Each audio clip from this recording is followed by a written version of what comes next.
Азыркы учурда Бишкек шаарынын аймагында автоураган жаңы заманбап талаптарга жооп берген 2 дана кызматтык автоунаалар ишке киргизилген.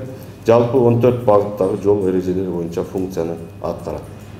Анын башкы милдети жол кыймылынын эрежелерин сактоону онлайн көзөмөлгө алып, укук бузган айдоочуларды жеринде аныктап, тиешелүү чара көрүү болуп эсептелет.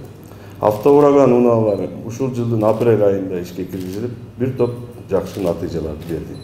Атап айтканда, коопсуз шаар долбоонун алкагында видеокамераларга түшүп, бирок айыбын төлөбөй жүргөн 600ге жакын унаа аныкталып, соттун чечими менен издөөгө алынган 150ден ашык унаа, кылмыш жасоодо колдонулган 32 унаа, жол кырсыгы боюнча издөөгө алынган 61 унаа аныкталып, жалпысынан 900ден ашык унаа атайын жайга киргизилген.